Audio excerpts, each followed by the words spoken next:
Bonjour Internet et bienvenue sur Pandemonium TV, la chaîne des jeux qui me plaisent. Je suis l'homme Joff et aujourd'hui on va parler de liste pour Carnage. J'avais lancé une série vue de profil il y a quelques temps, mais c'était peut-être un peu ambitieux, et puis j'ai pas forcément envie de faire une revue de profil de chaque faction, où il faudrait reprendre les 25 profils de chaque faction, etc. Ça ferait une vidéo hyper longue, pas forcément intéressante en tout cas à tourner. Alors, ce serait peut-être intéressant à regarder, mais voilà. Je pense que l'idée est bonne, hein, mais je vais laisser ça à des gens beaucoup plus forts que moi sur le jeu pour donner un avis sur tous les profils. Moi, je vais pas y arriver. Par contre, j'aime bien faire des listes, surtout quand je m'ennuie au boulot. Donc on va partir sur 5 listes un peu funky qui me plaisent bien pour la guilde noire. Tout est jouable, hein, évidemment. J'ai mis quand c'est possible les prix totaux de chaque liste. Sachant qu'avec les agents sombres, le prix est plus ou moins libre, hein, puisqu'on peut choisir n'importe quelle figue, ou presque, pour les représenter. L'objectif de ces listes, c'est plutôt de s'amuser, pas forcément de gagner toutes les parties. De toute façon, gagner toutes les parties, je sais pas le faire. J'ai toujours pas acheté l'ensemble micro dont je parlais dans la vidéo précédente, donc le son va rester un peu médiocre, hein, je suis désolé, je tourne avec mon téléphone. Mais promis, je suis en train de préparer le budget pour cet achat très sérieux après le nouvel an. Allez, on démarre.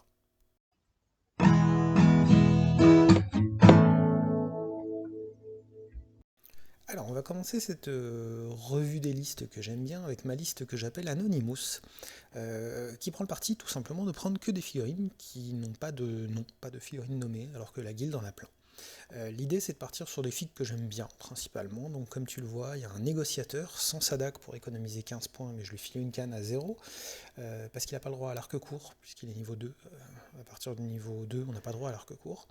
On a une brute avec pertuisane pour 135 couronnes, un agent sombre niveau 1 avec un arc, un vrai arc à 10 points cette fois, un agent sombre niveau 1 avec une lance, les deux n'ont pas de dague, et le troisième agent sombre, c'est un agent sombre niveau 3 avec 5 javelots et une rondache, et lui non plus n'a pas sa dague.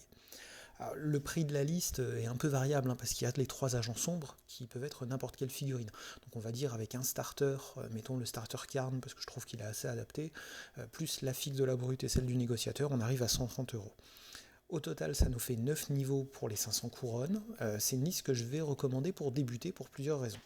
D'abord, elle propose de la variété dans les profils, avec un bon gros ton comme la brute, le négociateur qui est là pour gérer les scénarios, et les 3 agents sombres qui sont plus subtils. En plus, comme tu le vois, il y a quelques points, il y a 25 couronnes sur les équipements des agents sombres, donc ça te permet de varier un petit peu. Si t'en as marre de la lance, si t'en as marre de l'arc, tu mets autre chose pour essayer, il y aura toujours des bonnes opportunités. En plus, dans cette liste, il y a la possibilité de choisir 3 figurines dans toute la gamme, pour permettre de jouer avec, par exemple, un starter d'une autre faction, mais si le starter te plaît pas, tu prends 3 figurines que t'aimes bien, et puis bah, tu joues, quoi. Donc ça fait monter un peu le prix, mais en échange, c'est jouable. Donc franchement, ça vaut le coup, surtout si tu joues déjà à Carnage, que tu as déjà un starter, et que tu as envie d'essayer la guilde. Dans cette liste, il y a aussi l'agent sombre niveau 3, qui est là pour créer la surprise, parce qu'avec les javelots à courte portée, il fait très très très très mal. Attention toutefois, parce que la plupart des figues de cette bande sont assez fragiles, même la brute. Elle n'a pas l'air, mais elle n'est pas si solide que ça. Il faut trouver des trucs, des couverts, se planquer et utiliser au maximum les capes d'ombre des agents sombres pour les protéger, justement. Voilà. C'est vraiment une liste que je recommande, ne serait-ce que pour l'essayer. Il peut y avoir des trucs assez marrants à faire avec. Cette seconde liste, c'est l'option la moins chère, on va dire. Alors c'est un peu trompeur, je vais commencer par le prix. On arrive à 85 € si on met un paysan goon. Ça veut dire un peu moins cher que le starter Space Marine de base, je pense. Par contre, on utilise un paysan pour jouer un agent sombre niveau 2. Et bon, c'est pas top top. Et il faut pas non plus se procurer le set des agents sombres. Et on joue avec des cartes imprimées pour faire des économies. Avec 2-3 € de plus, on peut prendre une figurine un peu plus charismatique qu'un Dogon pour faire un niveau 2. J'aime bien les Dogons, mais c'est vrai que pour un niveau 2, c'est un peu triste. Il vaut mieux peut-être voir quelque chose d'un peu plus classe. Sachant qu'en plus, il va rester des couronnes. Donc voilà. Tu vois ici que dans la liste, il y a Matisse, Barbatos, Gaker avec les peintures de guerre qui l'amène à 135, et donc l'agent sombre niveau 2 à 90 couronnes. Et il reste, on va dire, 17 couronnes parce qu'on va souvent virer la dague de l'agent sombre niveau 2. On a 9 niveaux, donc environ 480 couronnes. Et là, on a une liste simple, hein. 4 grosses figurines. Le peu de couronnes qui reste, ça va être pour sortir un petit équipement pour l'agent sombre.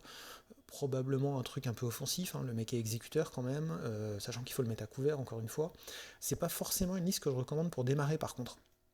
Le starter est cool, les figues sont magnifiques, il faut le prendre juste pour les figues. Par contre, ils ont tous une tonne de règles spéciales, ils ont des combos, ils ont des avantages divers qui se complètent. Par contre, ça complique énormément leur utilisation quand on joue au début. Donc ouais, c'est une bonne liste, mais au début c'est compliqué. Et puis une fois qu'on connaît le jeu, on peut les rentabiliser probablement séparément. Et quand on maîtrise, je pense qu'on a de moins en moins envie de sortir cette liste-là pour sortir des trucs un peu plus vicieux et qu'on va pouvoir trouver ailleurs en fait. Parce que ouais, Matisse c'est un gros ton, Gakar c'est un gros ton, Barbatos il est très intéressant pour les scénarios. Mais bon, il y a toujours moyen de faire mieux, il y a toujours moyen de faire plus intéressant. Par contre, les figues sont magnifiques. Donc c'est un choix plus esthétique qu'un véritable choix tactique. Alors, ce choix-là, c'est le choix des figues que tu kiffes. Bon, il y a Barbatos parce que moi je le kiffe, donc je l'ai mis dans la liste, avec une ruse de guerrier, une rondage parce qu'il me restait que quelques points d'équipement. On a un agent sombre niveau 3, j'adore les agents sombres, toujours avec une rondache. Un agent sombre niveau 2, j'adore les agents sombres avec un arc de guerre et pas de dague. Un agent sombre niveau 1, j'adore les agents sombres avec un couteau mais pas de dague, il coûte beaucoup moins cher. Un agent sombre niveau 1, j'adore les agents sombres avec pas de dague mais une lance. Au total, on a une liste, le prix n'est pas forcément évident à donner, parce que si on prend que des dogons de base, ça fait pas trop cher.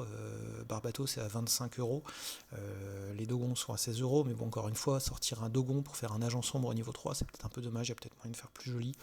Sachant qu'on va compter 20 euros pour avoir le décor spécifique avec les cartes dédiées des agents sombres, franchement, c'est un investissement qui vaut le coup. Cette liste fait 499 couronnes, on a 10 niveaux, et c'est une liste que j'aime beaucoup. Principalement parce qu'il y a 4 agents sombres et que, comme tu l'as compris, j'adore les agents sombres. Barbatos et l'agent sombre niveau 3 sont là pour rentrer dans l'art de leurs adversaires, si possible quand ils sont sans défense, et avec l'effet de surprise, ils font ça très très bien. Sur les scénarios, c'est une liste en plus qui n'a pas trop de soucis à gérer les tests de compréhension, d'intelligence, d'agilité, parce qu'ils ont des scores assez énormes en général, en tout cas pour leur niveau. Par contre, ils ont un peu plus de mal face aux trucs très blindés ou aux figurines très nombreuses. Donc, je suis pas sûr que cette liste s'en sort dans toutes les situations. Par contre, c'est un gros plaisir de sortir que des figurines qu'on a envie de jouer, qu'on aime, et c'est une liste que je recommanderais plutôt à un collectionneur, quelqu'un qui a acheté une figurine par-ci, une figurine par-là, qui se retrouve avec 4 figurines, qui a envie d'essayer le jeu. Il achète Barbatos, il le peint super bien, et il peut jouer avec cette liste. Facile, c'est cadeau, je te l'offre. Alors cette liste-là, je l'ai appelée la brute, l'autre brute et le truand. Tu vas vite comprendre, puisqu'elle est composée de Suc et Kaito, 110 couronnes chacun, de Barbatos avec Petit Grimoire et Rondache pour 148 couronnes, et deux agents sombres niveau 1, un avec l'arc court, l'autre avec la lance, toujours sans dague, pour faire des économies.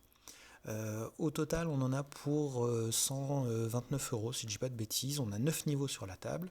Et c'est une liste que j'ai sortie en tournoi, avec des résultats catastrophiques parce que j'ai joué comme un naze. Je me trompais dans l'ordre des activations, je faisais un peu n'importe quoi, j'essayais de rentrer dans des trucs dans lesquels il fallait surtout pas rentrer. C'est chaud, si on joue comme un con, c'est chaud. L'intérêt de cette liste, c'est qu'on va jouer sur les aptitudes des trois persos nommés pour booster très très fort Barbatos, qui, avec l'aide de Suc et de Kaito, devient héroïque en attaque et héroïque en défense. Donc il va lancer 4 dés dans chacune de ses attaques ou chacune de ses défenses. Et ça, c'est redoutable. Les deux rhinos, ils se soutiennent déjà pas mal, hein. Ils sont déjà assez costauds ensemble. Dans l'idéal, il faudrait peut-être leur mettre une armure que j'avais testée en mode bataille, et ça peut valoir le coup aussi. Pour gérer les scénarios un peu compliqués, les agents sombres niveau 1 peuvent faire un peu le boulot, en tout cas ils peuvent porter des sauts, et Barbatos peut faire le reste du boulot avec son A et son I qui sont suffisamment élevés pour faire des trucs. Quant au Rhino, s'il y a besoin de casser une caisse ou autre chose, ils sont assez forts pour le faire, hein. C'est une liste qui peut bien fonctionner. Par contre, il ne faut pas les exposer trop, parce que les rhinos sont relativement fragiles, et comme ils s'aiment très fort quand il y en a un qui meurt, son frère jumeau peut devenir berserk. Enfin, ça marche dans un sens, pas dans l'autre. Mais voilà, je te laisse regarder les cartes de profil.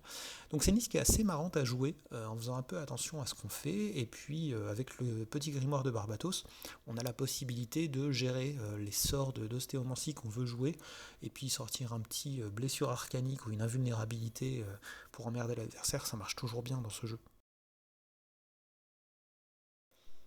Et là on arrive sur la liste la plus chère que j'ai calculée aujourd'hui, la liste un peu ligne de tir. Dedans on va retrouver un agent sombre niveau 2 sur Mosher, lui je lui file une arbalète lourde, je lui enlève sa dague, ça fait moins cher. Toujours deux agents sombres niveau 1, pas de dague, les deux ont un arc court, on a dit que c'était une ligne de tir. Un voleur avec une fronde, c'est une ligne de tir toujours, et un agent sombre niveau 3 avec l'arc de guerre et pas de dague. Donc on a deux figurines à 133 couronnes. Au total, ça fait 474 couronnes en partant juste là-dessus, et donc il reste 25 couronnes pour ajouter un petit quelque chose par-ci par-là. Je pense qu'il y a plein de petites choses pour améliorer, c'est une liste que j'ai calculée vite fait, mais qui me semble assez intéressante à jouer.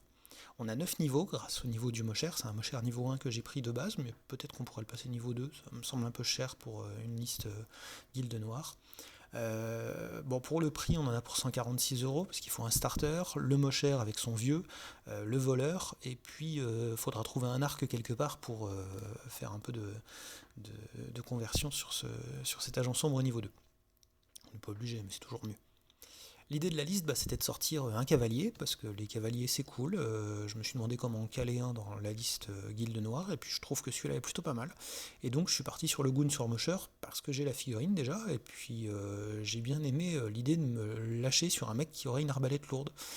Ça change, ça fait un tireur bien mobile, bien pénible, qui va pouvoir descendre des figurines adverses protégé et plutôt mal défendu parce qu'il a des bonnes caractéristiques en A et en V, surtout qu'il augmente encore son A grâce à son Mosher. Il va pouvoir en plus bouger un peu plus facilement après. Et puis je me suis dit que j'allais broder autour pour faire une liste purement à thème de tireur. Alors ça va être une liste un peu funky à tester, mais un peu fragile, hein, attention, parce qu'il n'y aura pas de punch au corps à corps, c'est se faire charger par un agent sombre niveau 2 sur Mosher, ça fait pas le même effet que de se prendre une brute de la guilde avec Pertuisan ou Halbard, ou arme à deux mains.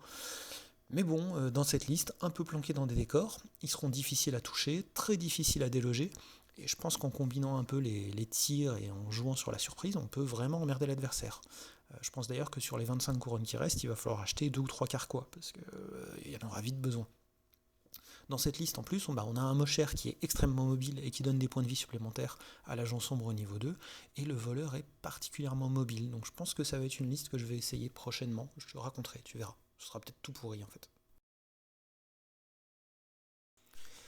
Alors j'ai pas grand chose à dire en conclusion, si ce n'est que comme d'habitude, merci à tous ceux qui se sont abonnés, ont mis un pouce bleu, commenté, comme d'habitude, si ça t'a plu, tu commentes, tu mets un pouce bleu, tu partages, etc. etc. Merci à tous ceux qui ont vu la vidéo précédente et qui sont restés sur la chaîne. J'ai eu un abonnement suite à cette vidéo. Voilà, c'est assez surprenant parce que c'était quand même un sujet complètement hors figurine.